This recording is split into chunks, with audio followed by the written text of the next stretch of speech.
For the past 4 years, senior officials from a group of leading democracies, calling themselves the D10, have quietly been meeting once or twice a year to discuss how to coordinate strategies to advance the liberal world order. Foreign ministry policy planners and a few think tank types would discuss responses to Russia, China, North Korea, Iran, but largely below the radar, so as not to be seen as the cabal of the Old West. The idea has been to enhance cooperation among a small number of strategically like-minded and highly capable states, as Ash Jain, a former member of the State Department's policy planning staff, put it in a working paper in 2013, but, at their next meeting, in Seoul in September, the D10, America, Britain, France, Germany, Italy, Canada, Japan, Australia and South Korea, plus the European Union, will have a new agenda item, America's global role. Whereas the main threat to the rules-based order used to come from outside the leading democracies, some now fear it comes from within. Get our daily newsletter, upgrade your inbox and get our daily dispatch and editor's picks. President Donald Trump's hostilities on trade, his attacks on the policies of NATO allies and ditching of international agreements, such as the Paris Climate Accord and the Iran nuclear deal, have led even some of America's closest partners to conclude that he wants to wreck the American-led world order forged after the Second World War. Mr. Trump himself has called the EU a foe on trade. Donald Tusk, president of the European Council, has spoken bluntly of transatlantic relations. With friends like that, who needs enemies? An overreaction, perhaps. Defenders of Mr. Trump's strategy say he is seeking not to bury the rules-based order but to reinvigorate it, by questioning the role of institutions that have become inefficient or ineffective. As supporting evidence, they can point to the ceasefire declared on July 25 in the trade war with Europe. Others suggest that things might revert to normal when someone new is in the White House. Yet it would be risky to rely on the hope that Trumpism will pass. American ambivalence about multilateralism is not new. George W. Bush, for example, in his first year as president pulled back from half a dozen international agreements, including the Anti-Ballistic Missile Treaty and the Kyoto Protocol on climate change. Around the world, the view that the change is both deep and lasting is gaining ground.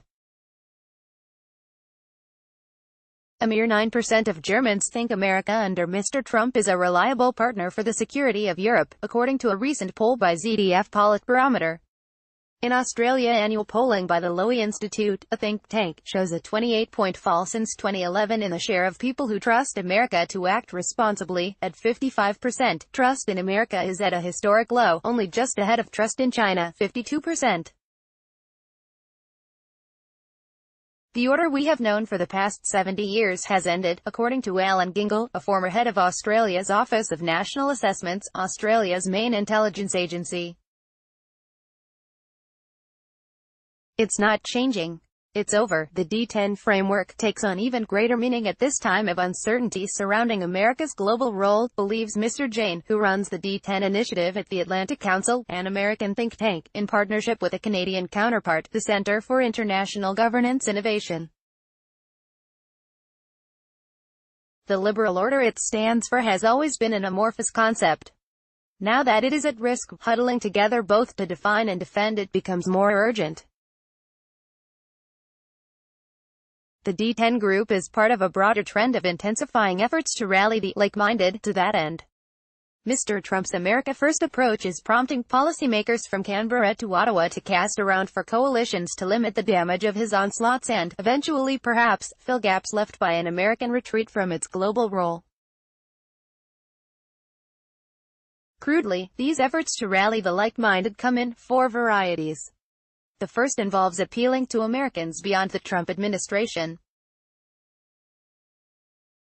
Diplomats in Washington, D.C., say defenders of the liberal order need to build support in Congress and to get on planes to other parts of the country and explain why the system Mr. Trump is undermining has served America well. Europeans need to engage with Congress, with governors, with America's business community and civil society, wrote Wolfgang Ischinger, a former German ambassador, who chairs the annual Munich Security Conference, in the New York Times on July 22.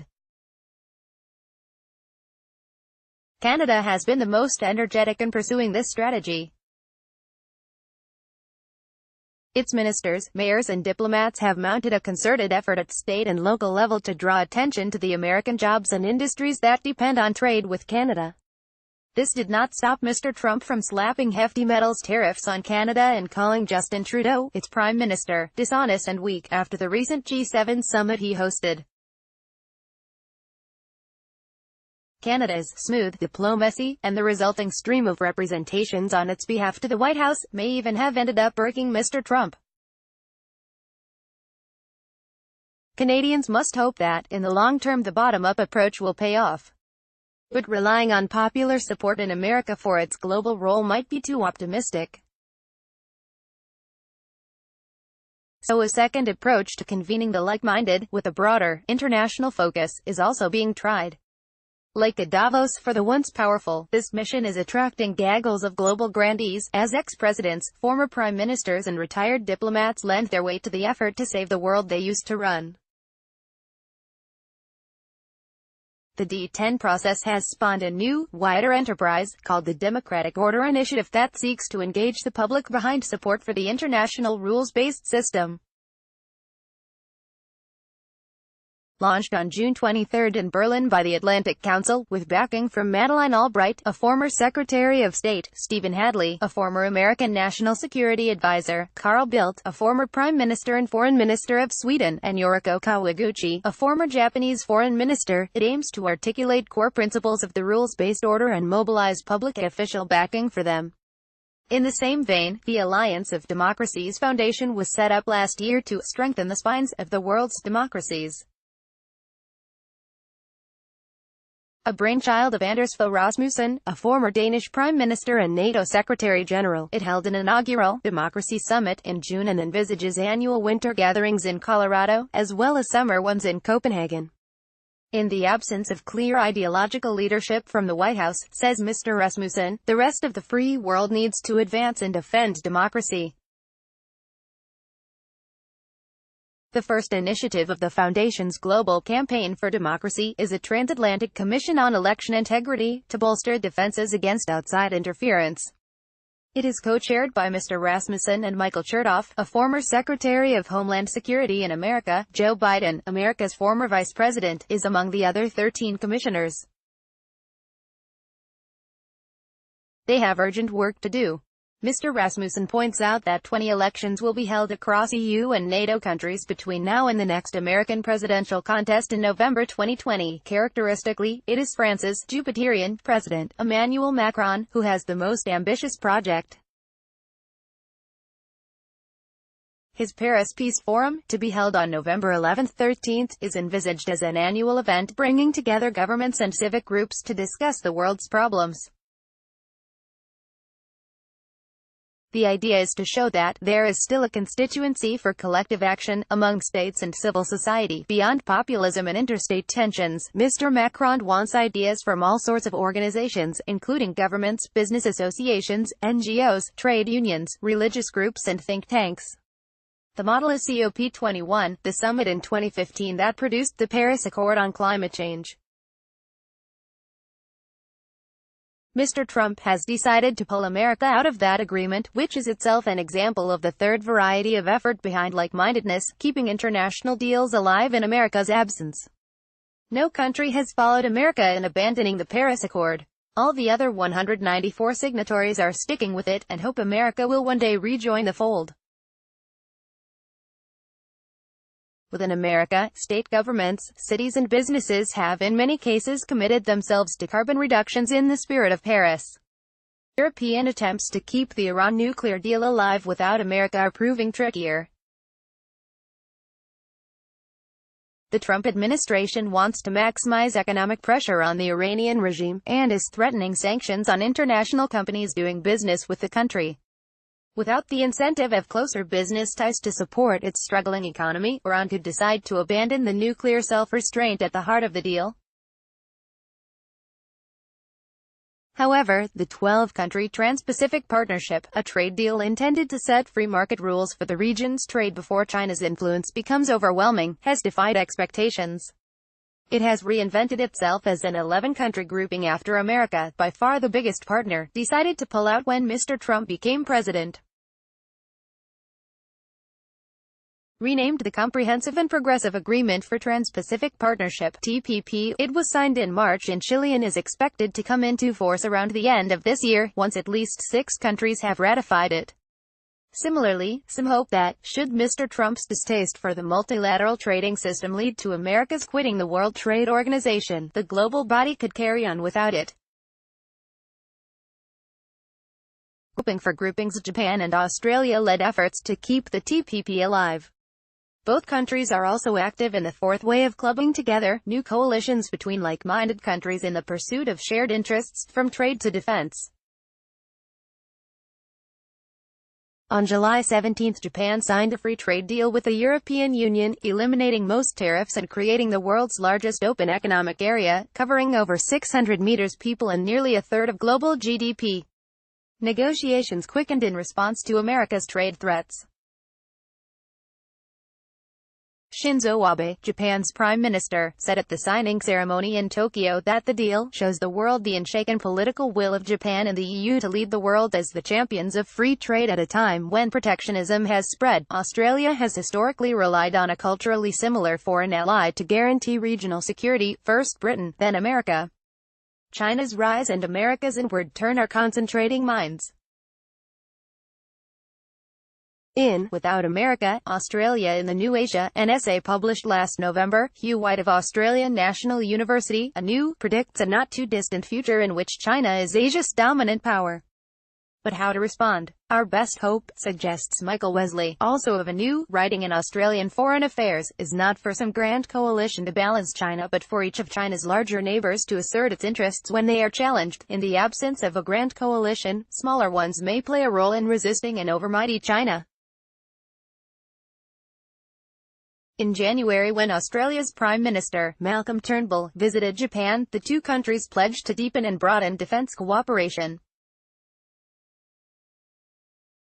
A reciprocal access agreement is being concluded to allow joint military exercises.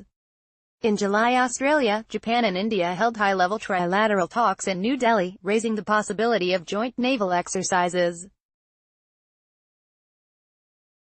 Another trio involving Australia includes France as well as India. In a speech at a naval base in Sydney in May, Mr. Macron called for a Paris-Delhi-Canberra axis to become an established regional structure, with France, India and Australia defining a joint strategy for the Indo-Pacific.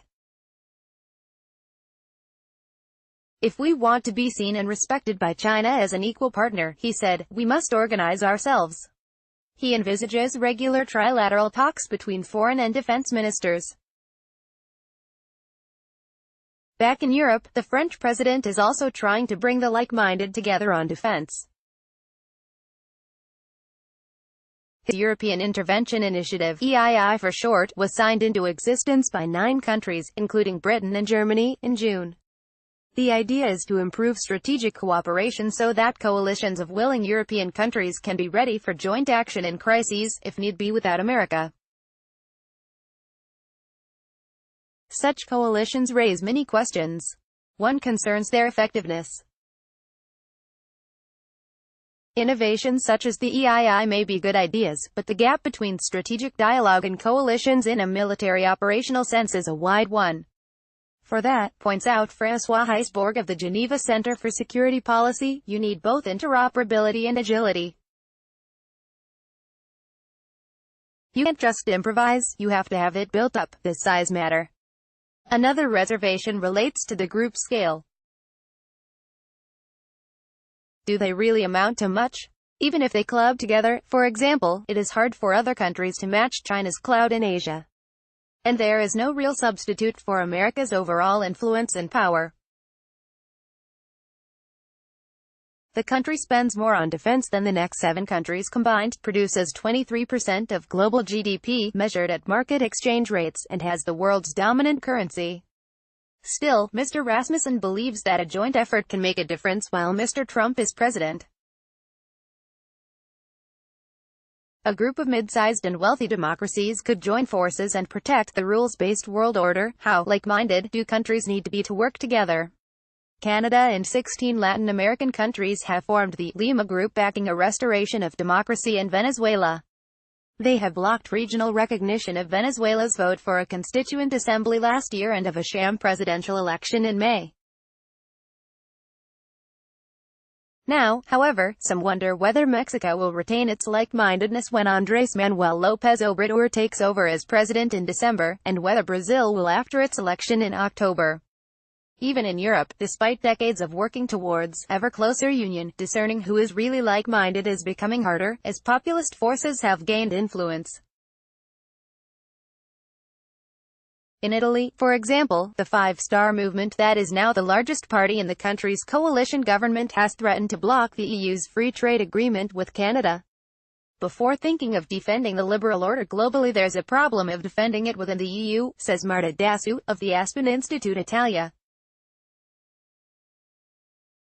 In some cases, hard-headedness may be just as important as like-mindedness. A lot depends on what the common approach is trying to achieve. In the words of Donald Rumsfeld, when he was America's defense secretary at the time of the invasion of Afghanistan in 2001, the mission determines the coalition. Sometimes it may be enough to be only partially like-minded, in pursuit of a common interest. China, for example, is seeking to make common cause with the European Union in defense of the global trading order that has served both well. At a summit meeting with the European Union in Beijing in July, President Xi Jinping said they should join hands to defend multilateralism and a rules-based free trade system. The two sides issued a joint communiqué supporting the system, something that had eluded them in their two previous summits. It suits the Europeans to flirt with China, to show America that they should not be taken for granted. Still, without common values, cooperation is likely to remain limited. The Europeans are far more worried about Mr. Xi's authoritarian ways than about Mr. Trump's tendencies, and they share Mr. Trump's objections to China's own mercantilist policies. For Europe, the temptation to enroll China into the like-minded is very dangerous, warns Ms. Dasu. China shows that not all initiatives of the like-minded involve champions of the liberal order. It has become an institutional entrepreneur in an effort to shape the world to suit its interests. China has founded bodies such as the Asian Infrastructure Investment Bank, the 16-1 gathering of 16 Central and Eastern European countries plus China, and the world's largest regional grouping, in terms of its members' combined population, the Shanghai Cooperation Organization, bringing together China, India, Kazakhstan, Kyrgyzstan, Pakistan, Russia, Tajikistan and Uzbekistan. And Mr. Xi's flagship project is the Belt and Road Initiative, a sweeping plan to build infrastructure along China's trade routes. As America retreats, expect China to cultivate such networks even more energetically.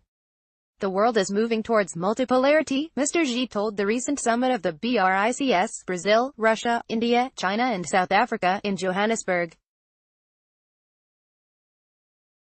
He appealed to a shared interest among this group in the evolution of the global governance system, championing the development of emerging markets. We BRICS countries should play a constructive role in building a new type of international relations, he said. The next few years are likely to see a boom in what might be called the like-mindedness industry. In short term, this is unlikely to impinge much on Mr. Trump's solipsistic worldview, let alone to alter his America First course. Other countries' plurilateral initiatives will mostly be beneath his notice. But he might fight back against those that succeed in directly thwarting his intentions. The most obvious danger of a clash is over Iran, should the other parties to the nuclear deal manage to keep it afloat despite his attempt to scuttle it. Like startups in the business world, many new coalitions of the like-minded will fail. But some could flourish. Mr. Gingle predicts that the current hub-and-spoke order will give way to a power grid in which networks and links will be ever more important. This effervescent, entrepreneurial period in global affairs could help to save the existing world order, or start to shape a new one.